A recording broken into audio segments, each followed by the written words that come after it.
Before I tell you this story, let me warn you, this is not a movie. It is not fiction. It is my life. If you've ever loved with everything you had, if you've ever given up comforts, pride, or sleep for the sake of a person you believed in, this will hit you in a way nothing else can. If you enjoy raw, real stories like this, please do me a favor, subscribe, like this video, share it with someone who needs to hear it, and drop a comment telling me where you're watching from.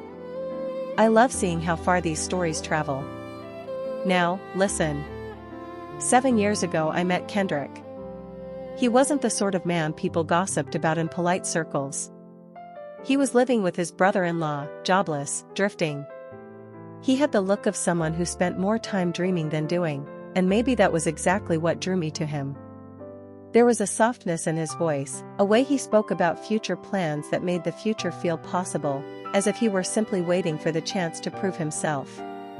"One day, I'll make it," he said one night, the way men whisper promises under street lights. "I just need someone to believe in me. Just one person."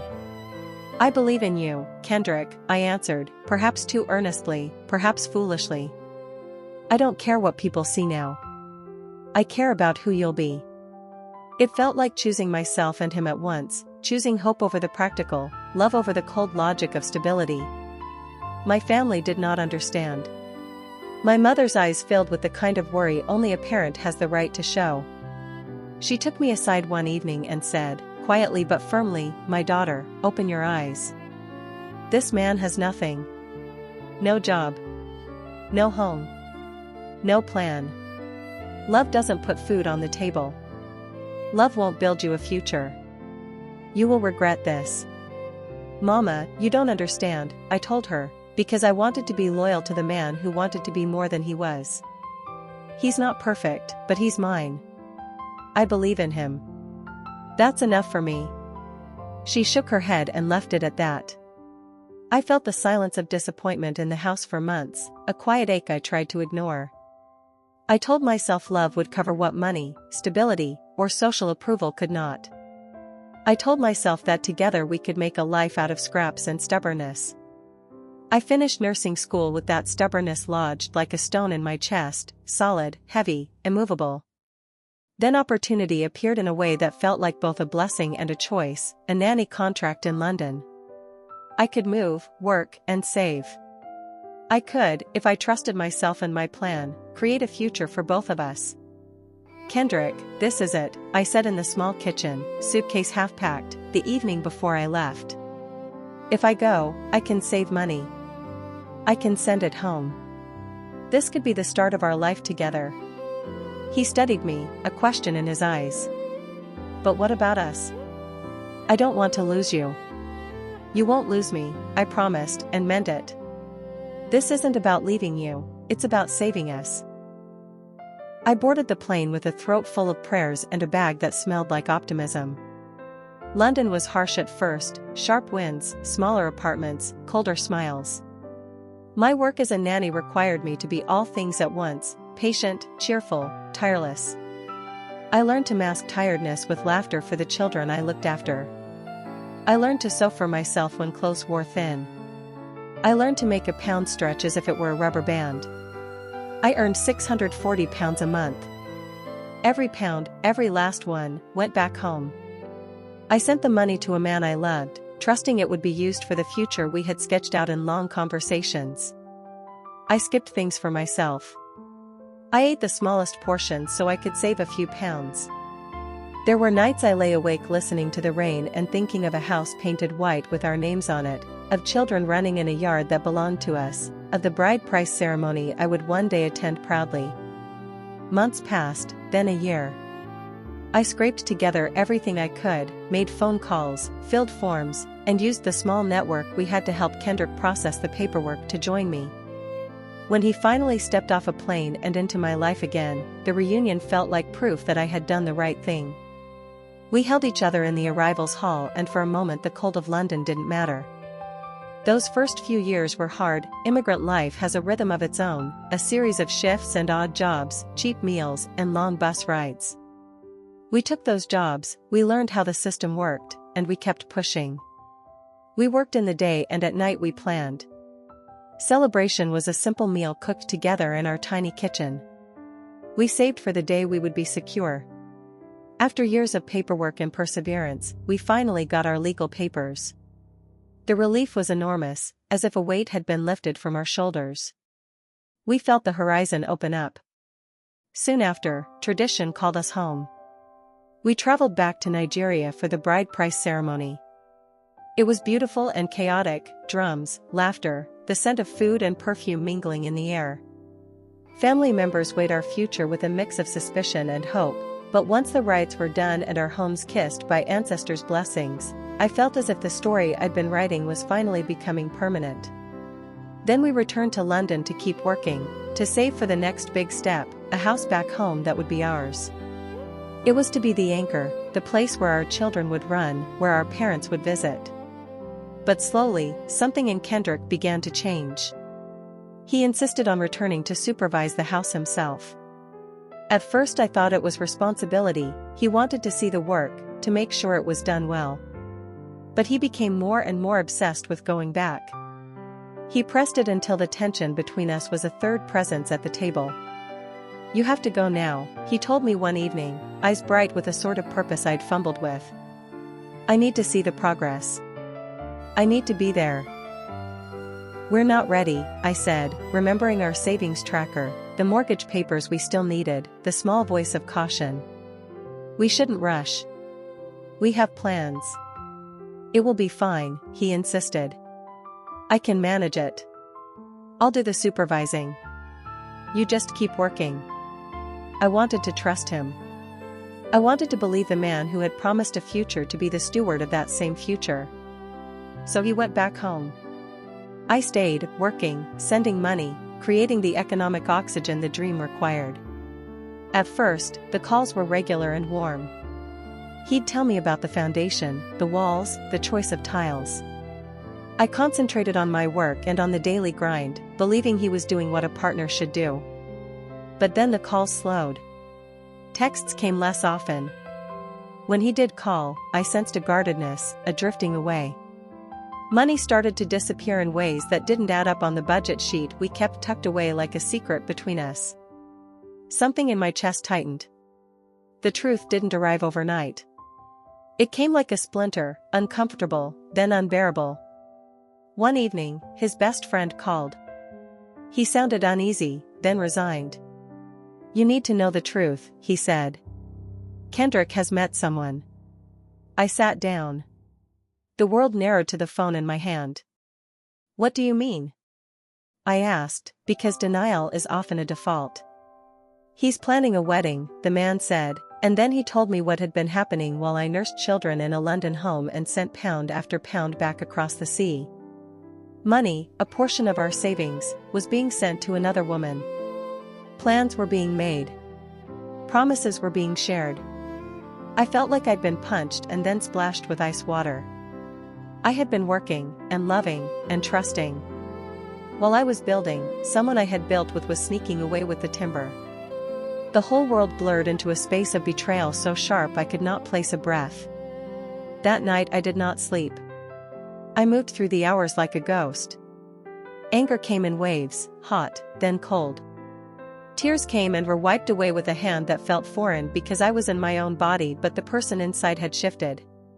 What do you do when the person you poured your life into chooses the exact opposite of what you imagined?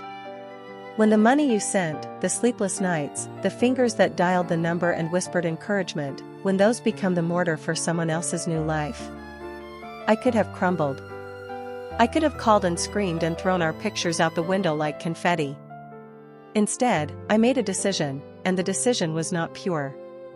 It was human. It was messy. It was rage with an edge of cunning. I did not react exactly as you might imagine. I didn't storm to the house site, I didn't throw anything. I listened. I learned. And slowly, I took the one thing he had used to hurt me, the information, the connections, the person who knew both sides, and I turned it. His best friend became my confidant. He brought me the truth at first, small, sharp facts that landed like stones. Then, in the privacy of messages and late-night conversations, he became something else. Perhaps it was the closeness of shared betrayal, perhaps the tenderness that comes when someone shows you compassion in the dark, but I found myself drawn to him. There was an honesty there that Kendrick lacked. He told me things that allowed me to understand, not excuse, what had happened. We began to talk more than was strategic. He called to check on me, not to report but to comfort. He told stories of the place we were building, of how Kendrick had been distant at times, how he'd hidden transactions. He described the other woman as a person who had been flattering and forthcoming with attention.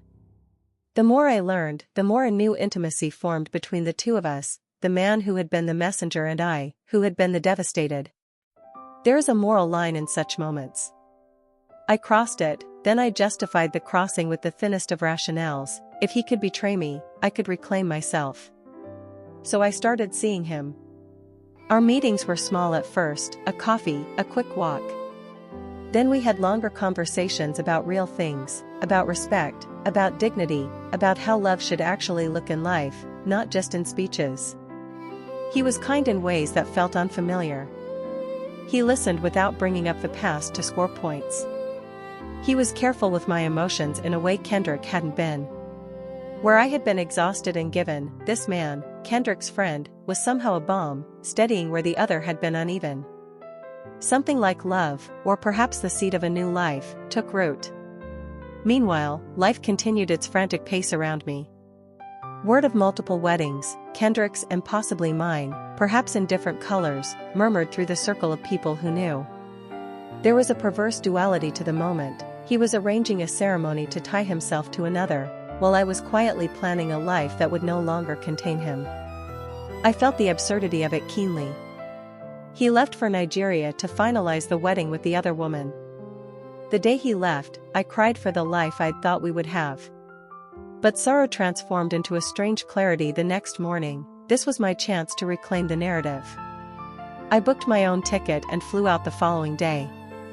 On the day his wedding was supposed to take place, under an overcast sky that felt fittingly ambiguous, we had a private ceremony in my brother's compound in Lagos.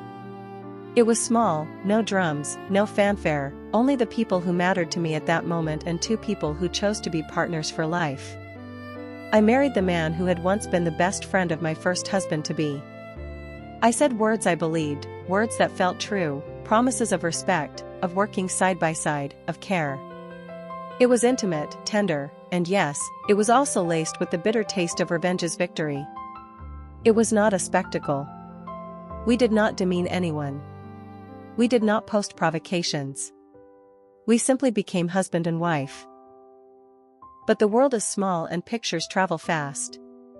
Within hours my phone blew up, calls from a number that had been special to me before, frantic, pleading, angry. He had seen the pictures.